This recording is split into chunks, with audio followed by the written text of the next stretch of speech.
Have you ever had an impression about someone and then you learn something about them and it changes how you see them?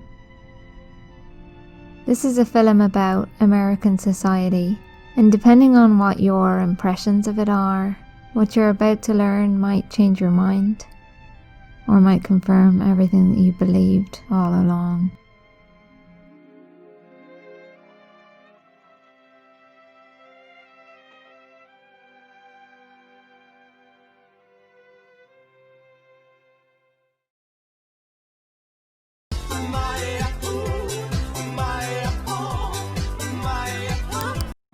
Good evening, ladies and gentlemen, and welcome to today's auction. I'm going to be your auctioneer for today's sale of American democracy. Please note the following announcements. Everything's being sold according to the conditions of sale, and as I'm statutorily obligated to say, you are responsible for applicable state and local taxes, although that is negotiable, as I'm sure you are all aware. Today we have some quite coveted lots in the areas of defence, public health, education, imprisonment, and of course everyone's favourite foreign policy. So without any further ado, we're going to start with the first lot of the auction, which is a $7 billion defence contract for foreign operations. What's that? Oh, excuse me, my sincere apologies. I must notify you that this lot has been withdrawn from auction as the contract was won by the Vice President's former employer in a closed-door single-bidder auction. Next up is a $500 billion bailout plan. Let's start the bidding at bailouts are only moral hazard when they go to those who don't support my campaign. And thank you to the gentleman in the back. I have it's not wealth transfer from taxpayers to corporate free riders, it's economic stimulus on my right. Will anyone beat her offer? Perhaps Main Street, more like Complain Street, who cares about Small Business Act? And sold to Boeing for maintaining national security. This next item is for a bit of a niche crowd, but that's why we've got the phone lines open for you foreign friends and foe. This next lot is the privilege to choose which foreign regime the US should topple next. Let's start the bidding with endangering dollar supremacy's ruin aggressive sanctions program. And thank you to the young whippersnapper in the front. I have funding for a US-backed coup d'etat on the left. Perhaps anyone in the room care to escalate to the promotion of democracy abroad? We have an offer on the right, thank you. Anyone care to succeed that offer? Perhaps destabilization of an entire region, drone strikes and complicity in genocide and human rights violations? And sold to the anonymous man on the phone for the destruction of American soft power and hegemony. Our final lot for today is the future of our children and grandchildren. Just kidding, that was already promised to the dubious-looking individual in the third row for contributing $200 million to my re-election. And thank you for coming to today's auction. As always, if you have any complaints, you may fill out a comment card, and please address it to the previous administration.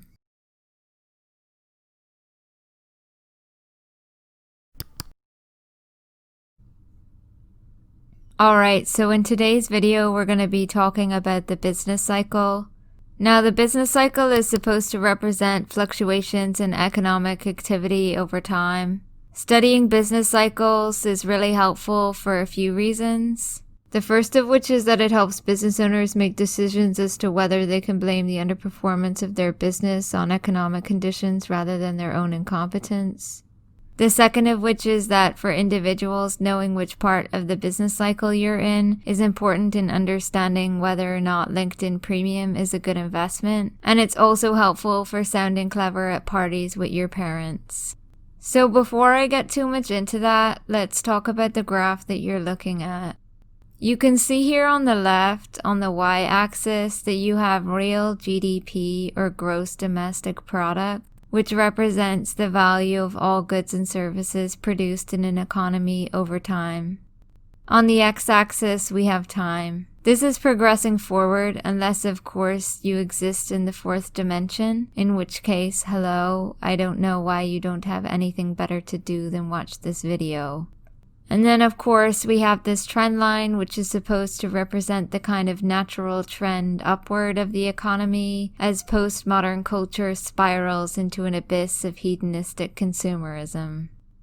As you can see, this line is generally moving upward, but along the way, while we are moving upward overall, we have some peaks and some valleys, and that's where we get the economic cycles that are reflected in capital markets by how rich people feel about the economy. So looking at this, there are a couple of different stages that you can see. This rising period that you see first, this is what economists call an expansion, and it's driven primarily by rugged capitalism, innovation, risk-taking, tax credits, and entrepreneurship.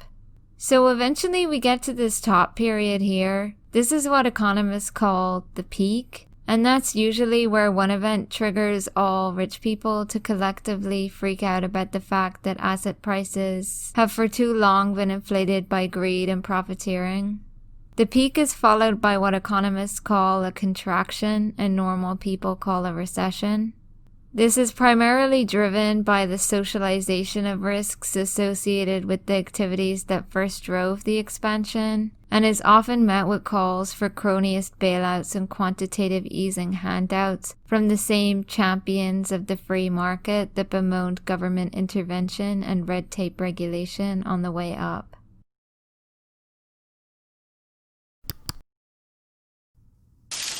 I have a question for you. During which year since the invasion in 2001 would you have expected the US to have dropped the most number of bombs on Afghanistan in a given year? Perhaps you might think it was during the Bush years, under the Obama administration.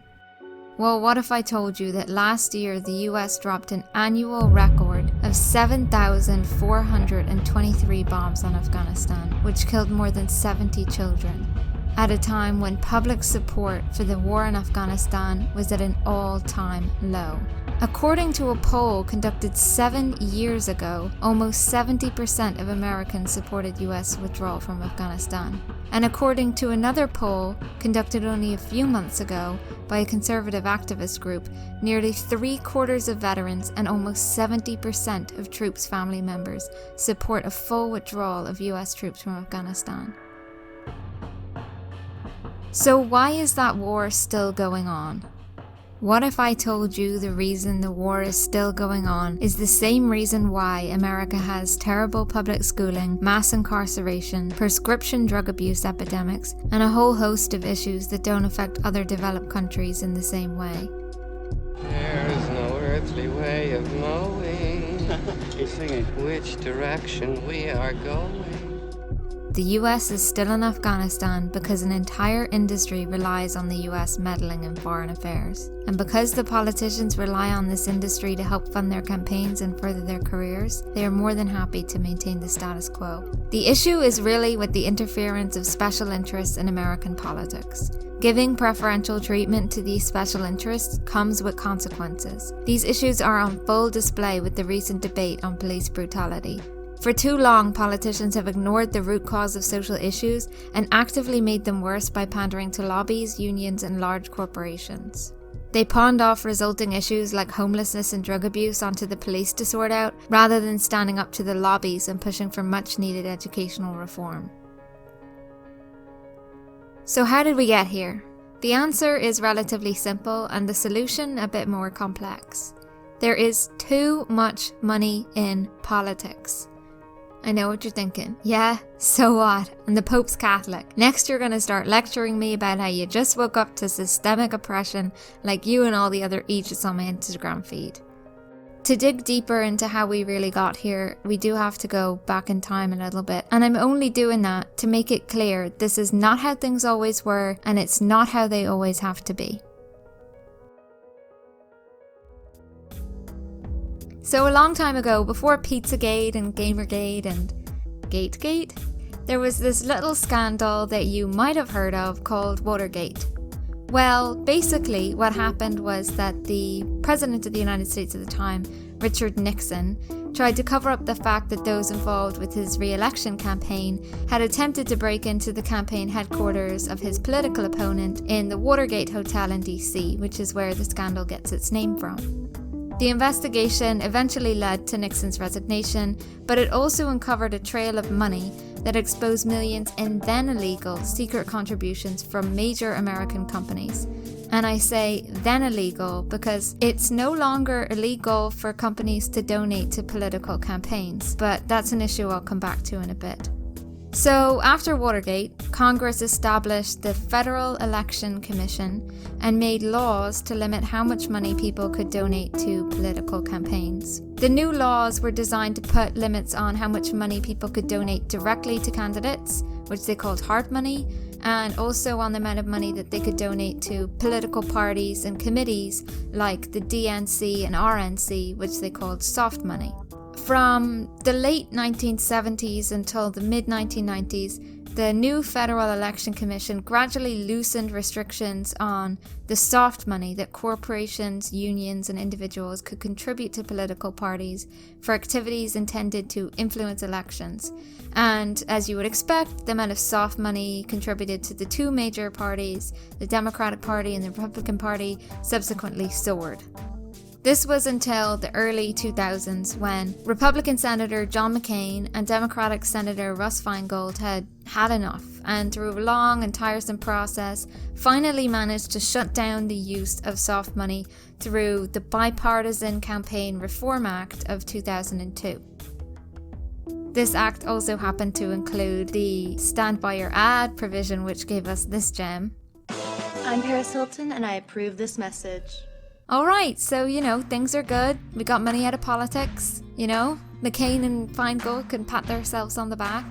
Yeah, not quite. So, the 2004 Bush versus Kerry election was the first presidential election to be affected by the new reforms, and as you would expect, they already found a pretty clever way around it.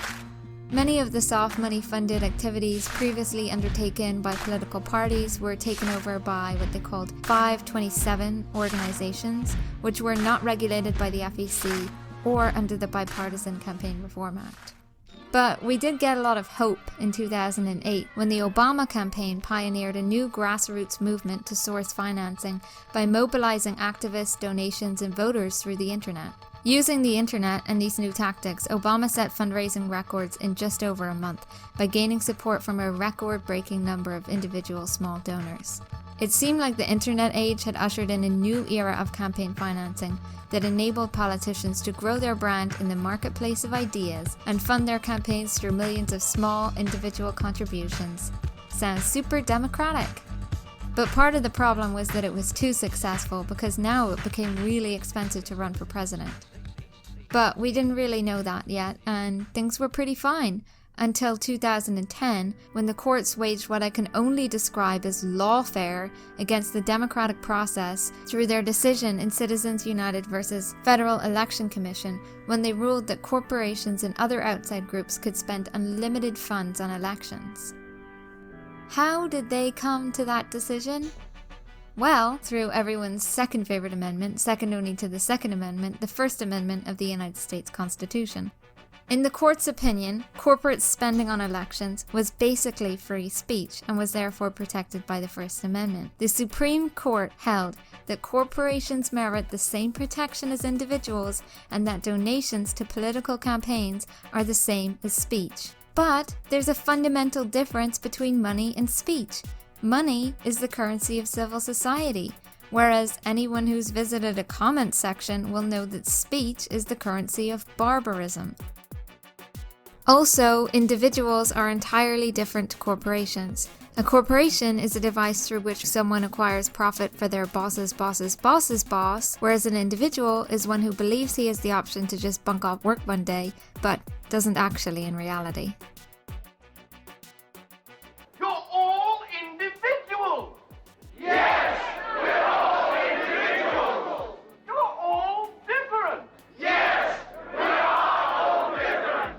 I'm not. But why, might you ask, would The Honorable, the Supreme Court of the United States decide to drown out the political speech of the American people by handing a megaphone to large corporations?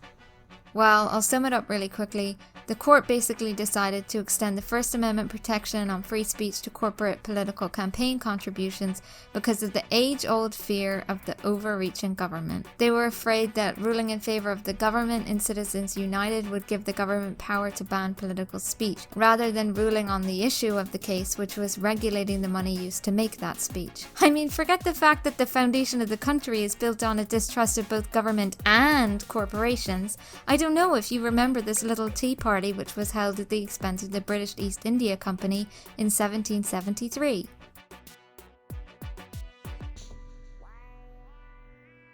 Okay, I'll stop harping on this point in a second, but I also like to point out that the tradition of free speech in the US predates court judgments regarding the development of free speech. Throughout history, the American people have proven that they don't need 9 Harvard and Yale educated men and women in robes to subvert the democratic process in the name of protecting free expression. Despite the actions of government, it's the actions of individuals through speech and protest that allow democracy to function appropriately. But throughout history, we've seen that again and again, people in power have treated speech that advocates lawful change through democratic process as an incitement to lawless action. What I just said should sound pretty familiar to a lot of you out there now. The fundamental issue of governance that democracy is designed to address is that immense power and influence in the hands of the few will always be used at the expense of the many, whether those minority interests represent the monarchy, politicians, judges, corporations, universities, unions, lobbyists, or any kind of other institution. If you're under 30, I'm willing to take a small wager that it could be the first time that you've heard of the Citizens United decision. And you might be asking, wait, isn't this an election year? Surely this should be something that we're talking about. I mean, the decision is pretty recent, so shouldn't we be debating its effects? Why is it never on the news? Well, I'll tell you, if you Google who owns the news channels and who's donating to political campaigns, you'll find your answer right there. Okay, so what are the politicians going to do about it? Have you ever heard the expression, "don't bite the hand that feeds"? Corporate campaign contributions literally put dinner on the table and roofs over the heads of career politicians. And the Supreme Court reversed a century of legislation designed to control corporate influence in politics with Citizens United. So is there really much the politicians can do even if they wanted?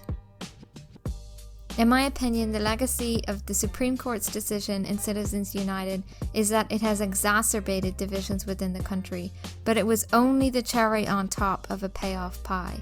One study found that state legislators became more conservative after the Supreme Court's Citizens United ruling, and also found an apparent small increase in the ideological extremism of representatives. The latter effect was found to be even stronger for Democrats, who became more liberal than Republicans became conservative. Look, I know I don't need to harp on much longer to explain to you that America is divided. Well, unless you've been living in a box for the last 5 years, in which case it's probably a good time to just get back in the box and wait until all this is over. The fact of the matter is, while Citizens United might have given corporations the right to free speech, they don't actually want to exercise their right to political speech because it hurts their bottom line. But they will pay money to support candidates that promise to pass legislation that they think will help their bottom line. This is only exacerbating the pro-business and anti-capitalist tilt of both Democratic and Republican career politicians. Okay, so I've just unloaded a lot on you. What can you do to solve the problem? What is it that everybody's saying now on Twitter and Instagram? That's why we have to vote. Yeah, I hate to burst your bubble, but that isn't going to solve the problem in its entirety when both major political parties are so deeply corrupted. I'll let investigative journalist Greg Palast explain. Between 2014 and 2016, the number of voters purged for moving their residence had soared to 16,696,470. 1 in 12 registered Americans. Mail-in ballots are a nightmare. 22% are thrown out. Moved to 80% mail-in voting, and 25 million people would lose their votes. No matter who you vote for in November, it's more likely than not that you're going to get 4 more years of the same corrupt, crony capitalist shit. Unless you put pressure on your representatives and senators to accomplish the same kind of bipartisan reform that McCain and Feingold were able to accomplish in 2002. There is simply no reason why we need corporations, PACs, and super PACs to fund political campaigns when we have the internet and an increasingly sophisticated crowdfunding economy. And I know you're sick of hearing this, that one issue is just part of a bigger issue, but the Citizens United decision and the issue of campaign financing is just one part of a much broader issue. According to the preamble of the US Constitution, the United States was established to form a more perfect union. But let's be honest here, perfection's both an imaginary state and a moving target. The truth is that the perfection of the American Union in its current form lies somewhere between mediocrity and excellence, depending on which country you're comparing it to. The reason that America is losing its way is not because of late-stage capitalism or whatever the pseudo-intellectual buzzword of the day is. I'll explain the problem with a very simple example. If you take a mason jar and you fill it up with jelly beans and you ask your friend how many beans are in the jar, chances are their guess is going to be way off. If you ask a quantity surveyor, their guess might be better. But if you ask 100 people and then take the average of their guesses, you would be astounded as to how close the average estimate is to the truth. This phenomenon is called the wisdom of the crowd. Funny that, because the crowd gets a bit of a bad rap with its tendency toward groupthink and mob mentality, but it's the foundation of democracy and free market systems. The collective knowledge of a group of individuals almost always trumps the individual knowledge of a single person, no matter how smart that person is. I fact-checked most of the information for this script using Wikipedia, which is the ultimate testament to what humans are capable of accomplishing as a collective. I mean, can you imagine one person writing all of Wikipedia? It's impossible. The beauty of democratic and free market institutions and systems is that they're designed to represent the diffuse interests of the collective. These systems are also much less susceptible to corruption than alternative political and economic systems that place a lot of power and decision-making ability in the hands of a few individuals, regardless of the benevolent or malevolent intention of those individuals.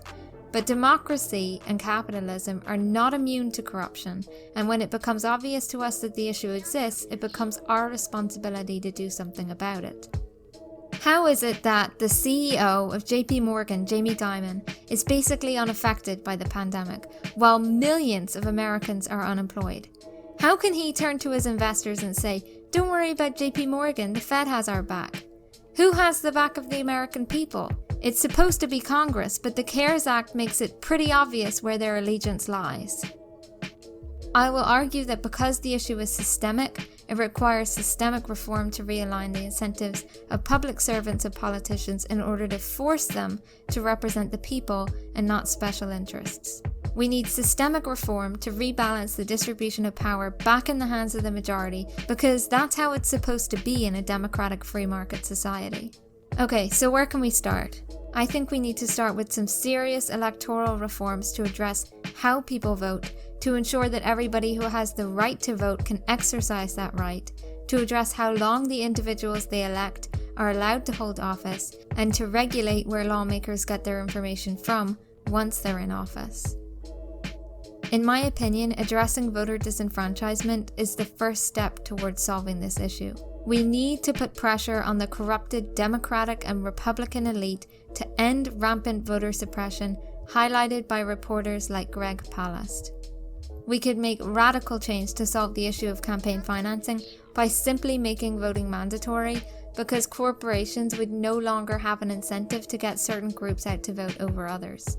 If you disagree with that solution because you believe that your right to vote is an important act of civil disobedience, then I say power to you. By all means, feel free to register at the polling station and choose not to vote, or soil your vote as an act of protest. And of course, making voting mandatory would require making Election Day a federal holiday. But with statewide lockdowns, I think the ship has sailed on arguing that a single day of lost labour is going to destroy the national economy. Electoral reform is just one of the many policy solutions that is required to regulate the conflicts of interest and perverse incentives of the current economic and political systems. Both the introduction of term limits and a ban on political lobbying would also go far to stop minority special interest groups from hijacking the democratic process for their own benefit at the expense of the wider public, although those are issues I will cover in further detail in a later video. I just want to leave with the final note to some of the younger people who might be watching this video. You've probably started to take for granted the fact that the Supreme Court has had a pretty high profile for most of your life, but the truth is that if the justices are doing their job, we really shouldn't know who they are. Starting in the mid-1900s, the court has become increasingly politicized, and while many of the decisions that they made are those that you probably would have agreed with, like the desegregation of schools in Brown versus Board of Education, and perhaps protecting the woman's right to choose in Roe versus Wade, the truth is that the politicization of the court means that it can also go in the opposite direction. Former Senator Al Franken once joked that when politicians talk about judicial activism, their definition of an activist judge is one who votes differently than they would like. And President Abraham Lincoln warned that if government policy became irrevocably fixed by decisions of the Supreme Court, the people would have ceased to be their own rulers.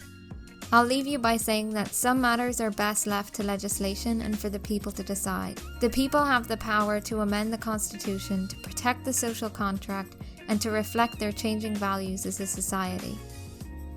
People are much happier with the decisions that they make as a collective, rather than those passed down from a bunch of Ivy League educated lawyers in robes. Even if they disagree with the majority, they at least know that the majority of Americans feel that way, and they can come to peace with that.